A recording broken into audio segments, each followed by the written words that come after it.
Joined this morning by Matt Hubbard, candidate for mayor of the city of Sylacauga in tomorrow's municipal election. And Matt, good morning.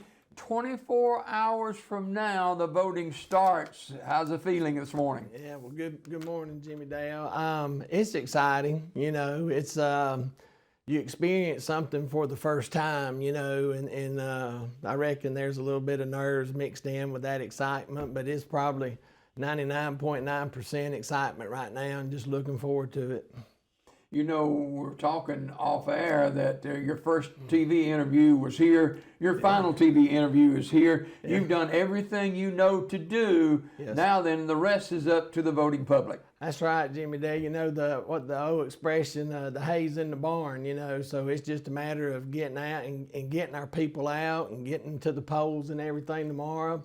And I do want to take this opportunity to encourage our Sylacauga family to get out tomorrow. It's going to be a beautiful day tomorrow. It's going to be like the first fall type day, so there's no excuse as far as bad weather not to get out to the polls. We usually average between 2,000 to 2,500 voters. Let's get that number up over 3,000. I mean, let's set a new standard for voter turnout in our municipal elections. We're going to have a great opportunity to do it tomorrow. There's a lot of excitement surrounding this election. So that coupled with beautiful weather, hopefully we'll have record turnout. And you're not a candidate that's running against another candidate. You're running for the betterment of Sylacauga as you see it. Absolutely. And I'm running on my platform. That's one of the things exactly 4 months ago when we had our launch party at Booker's Restaurant. I was very purposeful in letting everyone know that this was going to be a clean campaign. We were going to run on our merits, on our qualifications, on experience, and just, our platform. And it's not against any other candidate. So, I want to, hopefully we've gotten the information out to the Sylacauga family, to the public, about my credentials, my qualifications, my experience, and how I'm going to go about doing things if elected to be mayor, and those things that I have listed as priorities: personnel issues, flood mitigation, sidewalk improvements, those type things right there, and then how I go about handling that business.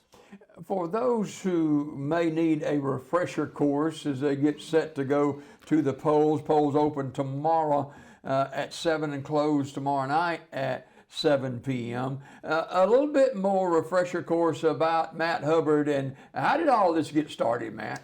Well, through my career, the last 20 years of my professional career, I was in an administrative position as assistant principal at Sylacauga High School, principal at the high school, and then the last 10 years of my career, I was over operations for the school system. Now, in that position of operations, that's when we were finishing up a lot of our construction projects at the high school. We started the new athletic venue projects that we did. So, I was over $40 million worth of capital improvements during that time frame. Now, in doing that, not only was I over our departments within the school system, but I was also working hand in hand with different department heads through the city. And a lot of those department heads are still in position, so I already have that pre-existing working relationship with some of our department heads and municipal employees. So I think that will make a good, smooth transition if chosen as mayor. So just, having that background. Now part of that experience as well was working with budgets and working with public money. I've done really, when you're a teacher and a coach and then an administrator, you're working with public money, your entire career in public education. As principal at the high school, I was responsible for every penny of public and non-public money that came through that high school. And so, of course, I think I stated earlier, I had a wonderful bookkeeper with Miss Donna Trammell, and she and I worked together to make sure, we were staying on top of revenues coming in and expenditures going out, and then what we had encumbered to make sure we were, just staying on top of those budgets. And then, of course, really had to do that. I've written my own service contract agreements. I've written my own bids. I've helped write policy for the school system. And that the policy side of it translates well to making sure we have good, well-written ordinances here in town, and ordinances that can be enforced. And so, you want your judge looking at those things ahead of time, and then your, a city attorney and everyone involved in that judicial side process of enforcing those ordinances. So just making sure that we've got our house in order in Sylacauga. And I was thinking, Jimmy Dale, we are a proud city. We're a proud people here in Sylacauga. We haven't had a lot lately to be proud about. I know this situation Friday night with Joey and with Lou, that is just, That's life, isn't it? That is, and that's Sylacauga. You could see the spirit of our community through that unfortunate incident, and where something good is coming out of something bad. And I was thinking, idle pride gets you where we are right now with the fussing and the fighting and all of that, and it breeds a bad reputation. But when pride is put in action, then that's when positive things begin to happen. So we don't have to worry about the pride part of our community. We're a proud people. We've got a lot to be proud about. We just have to start rebuilding that reputation together. You, along with 20 other candidates for public office, were at the forum a few days ago. What was your take at the forum, and was there anything that you gleaned from that can be beneficial?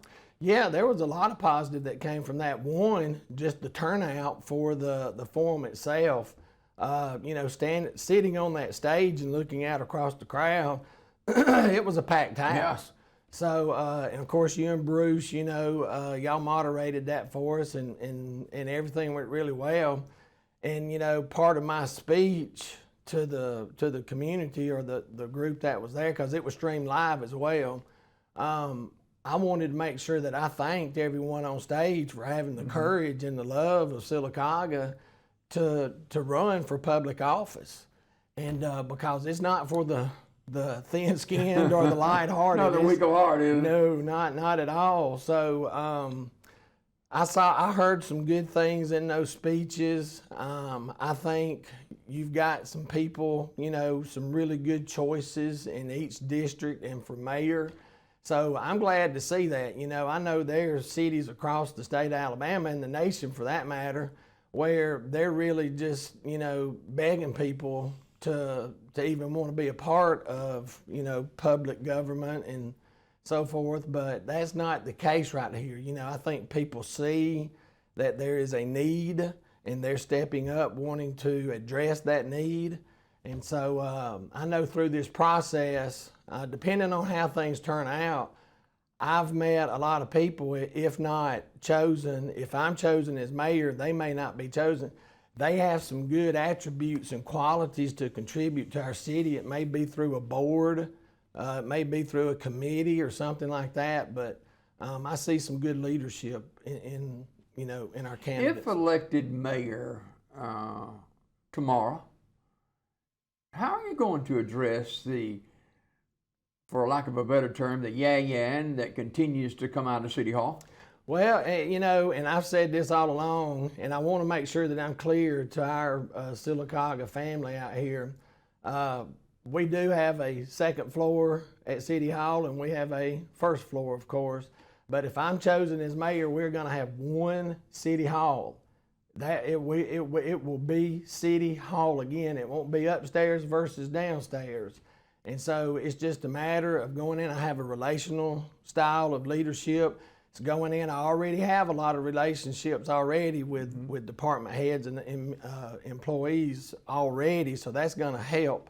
And then just going in and letting them know, hey, we've got a clean slate here. This is my vision. These are our goals. I'm going to work directly with those department heads.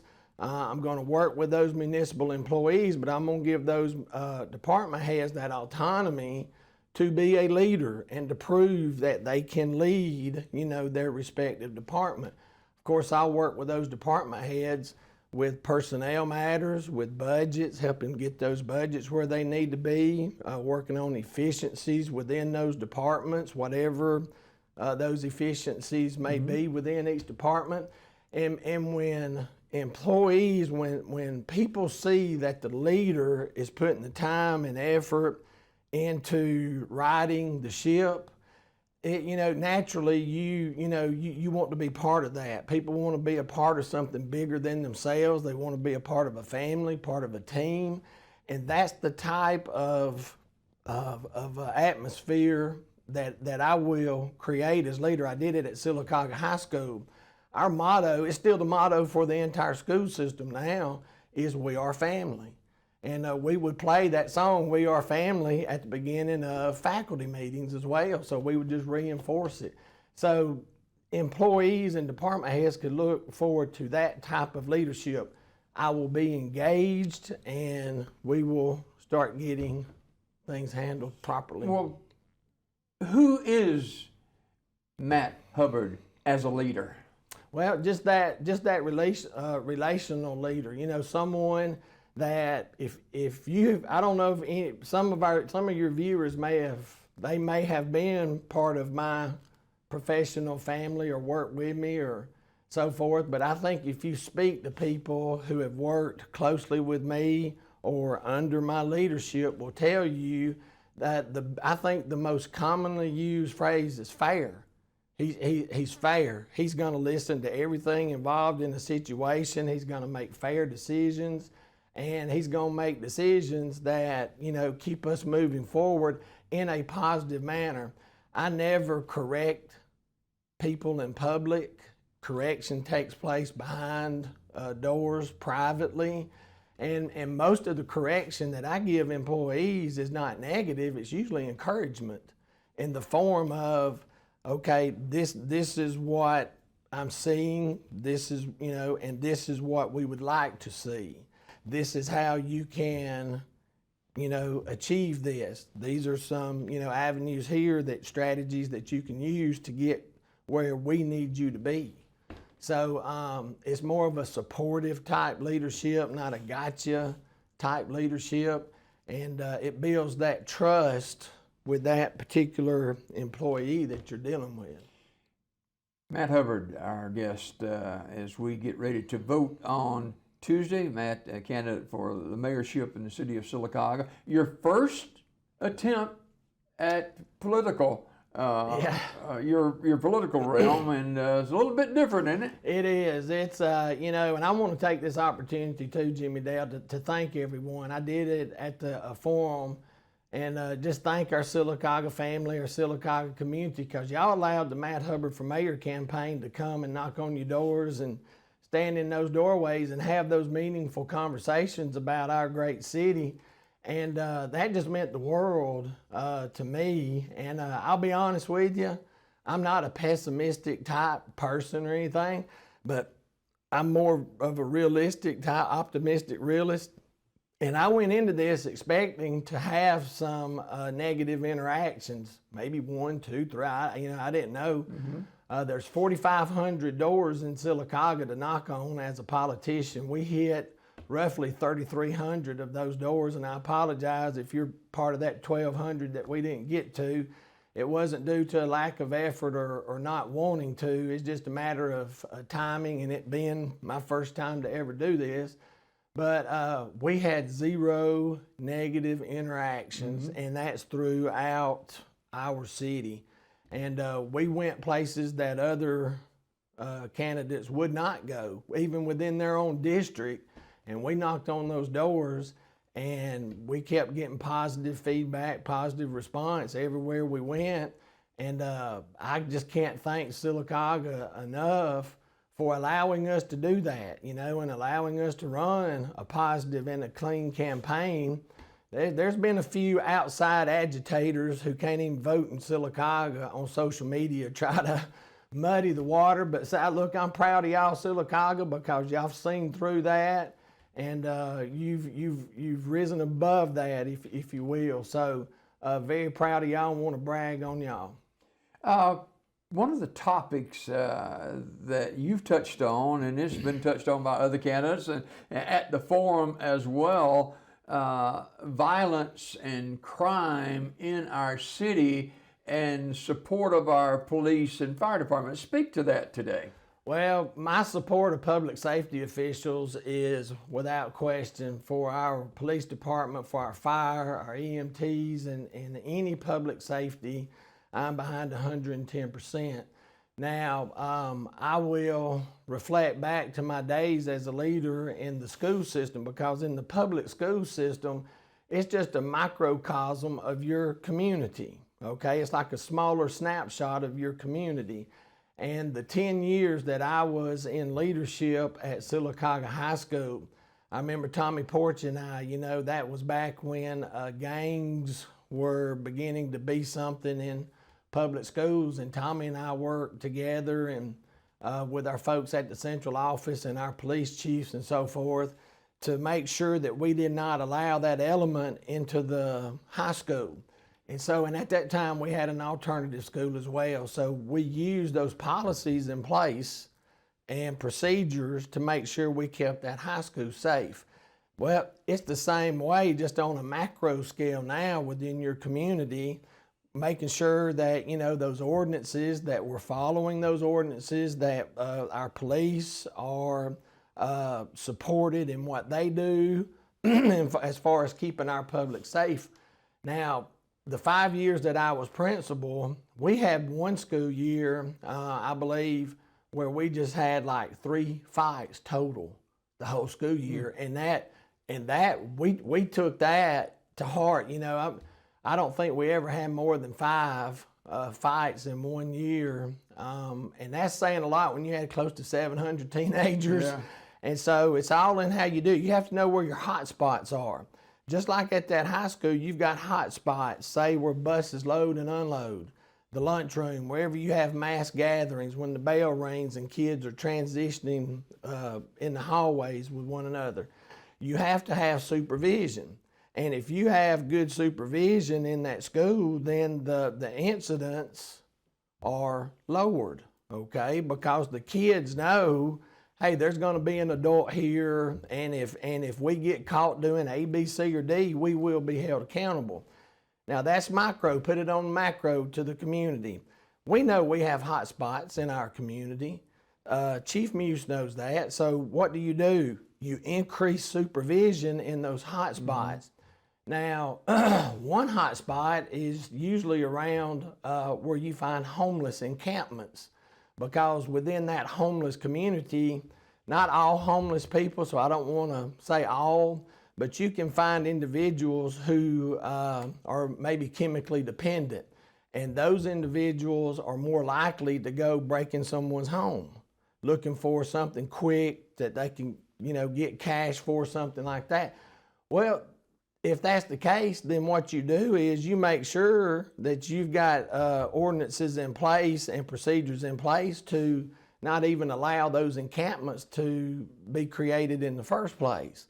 And therefore you eliminate some of this crime that we're seeing from homeless population. So we can reduce that as well. And then, the things that are going on with our youth, the situations through Drew Court, a lot of the time that's not even Drew Court residents, it's people coming into that community and creating those violent situations. Well, when I'm going back to my school days, we taught anger management through the school system. We taught conflict resolution. Mm-hmm. And we didn't just teach it to the students, we taught it to the parents when they came in as well. And I know Margaret Morton and SAFE, they have different parenting programs that we can get parents of at-risk students through those programs and just start teaching it at a younger age about anger management, how to control it, conflict resolution skills, and how to apply them when you are in that conflict. And then also improving our parental strategies as well. Now, one program, because I can't, as a person of faith, I can't leave our churches out of this. When I was principal at the high school, we had a program, and you may be familiar with this, Jimmy Dale. We had a program that on Fridays, youth ministers from local churches with written permission could come and have lunch with their youth students at the high school. And that was very popular because what would happen is some of these other kids who may not be exposed or ever taken to church, they would go with their friends and then they would come in contact with this youth minister, and now you would start seeing faith to be growing as well. So we were developing more than just those academic skills in those students. We were looking at the whole student in that aspect, in that regard. And when you do that, the kids, they just subconsciously know they care about me. You know, they want what's best for me. And so when you have that environment, that atmosphere, they come together, they behave, we were family. And that's why I refer to to our community as Sylacauga family. So if elected to the mayorship tomorrow, polls open at 7 and close at 7 tomorrow, what would be one or two things that you would initially begin to look at to make changes for the betterment of our city? Okay, one is, of course, the personnel issues going on at City Hall, because there's been some new developments within that just in the last week or so. So coming in and getting a grasp of that litigation and understanding, because I had to understand public school law to be an effective leader through education. It'll be the same way on this municipal side. I'll have to, have a good grasp of these ordinances and policies and see what's going on with those personnel issues and what the proper legal response should be to these as well, to try to get that money that we're literally wasting, to get that under control and get these personnel issues litigated and resolved. Now, simultaneously, I'm going to reach out to ALDOT, because we have some issues right here with 21, starting with the location of the new rec center. We're going to have to figure out, with ALDOT's assistance, how we're going to get kids across 21. Is that going to be with a red light? Is it going to be with an overpass? I mean, what and where is that going to be? And so that public safety issue there. And then I want to speak to them about potential resolutions for our triple railroad pass right here, and see what could be done with that, because part of what I want to do with our downtown effort is beautification and improving our sidewalks and making sure we have safe sidewalks for our citizens to walk up and down Broadway and Norton, and just really connecting our downtown to our community. And we already have the sidewalks from the Oaks coming down toward downtown. We've got to extend that out at a minimum out to Nichols Lawson Middle School, especially when this new rec center is built, so we can get these kids safely to that rec center and any type of after-school program that we may have going on at that point in time, and throughout the summer months as well. So, and then of course, going back to ALDOT, making sure we can get Broadway out here flattened to get some of that crown out of the road and improve that drainage. And then simultaneously, when we do that, improve these sidewalks. And so I have that vision as far as, beautification right here in front of CVS. That is dangerous, because anything that's blocking a view, you can go down to West Park Street, huge tree right there at the stop sign. You literally have to pull out on the 21 to see if there's any oncoming traffic from your left. So, and I think about, I have a teenage son. I've got a 16-year-old driver right now, and I put myself in his shoes, and for all of our other young drivers, and that's just a dangerous scenario right there. They just don't have the amount of hours behind the wheel to really navigate that safely if it is a busy time of the day right there. So, the final segment with Matt Hubbard, candidate for mayor of the city of Sylacauga in the election tomorrow. 4 minutes, Matt, to talk to the voters as to why they should elect you tomorrow as mayor of the city of Sylacauga. Well, thank you, Jimmy Dale. Well, Sylacauga family, first of all, I'm going to thank you again for allowing us to run this campaign the last 4 months. I purposely set it up 4 months, our launch party 4 months prior from Election Day. And the coach in me, I set each month up like a quarter of a football game or a basketball game. And, you know, these last 2 weeks have been like the 2-minute drill, you know, and we're down to the last 10 seconds now. So, like I said earlier, the hay's in the barn. We need great voter turnout tomorrow. I really want to see you all set a new standard on voter turnout. We've got to do better than 2,000 or 2,500. We need to get that number up over 3,000. There's no excuse if you are a registered voter. Those polls open at 7 a.m. They close at 7 p.m. And I'm even going to go a step further and try to eliminate any type of excuse. I'm going to have a van that I've rented. If you need a ride to the polls and back home, you can contact me at 256-267-5212. That's my personal cell number. You can text me, you can call me and schedule a pickup and a drop-off time. Excuse me, you can email me at matthub, that's 2 T's and 2 B's, 1970@gmail.com, and you can email me.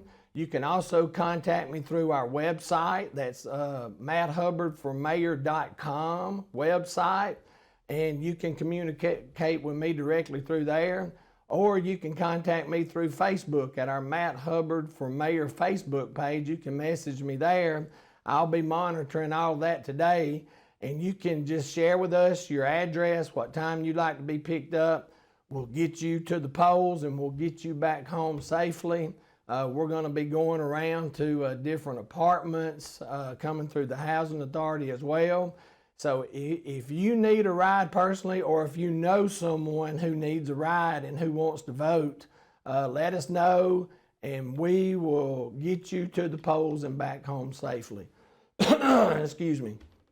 Now, as far as voting for Matt Hubbard for mayor tomorrow, I encourage you. I've run a clean campaign. It's like Jimmy Dale and I spoke earlier. I'm not running against another opponent. I'm putting my information out there for you to choose. Look at the qualifications of each candidate.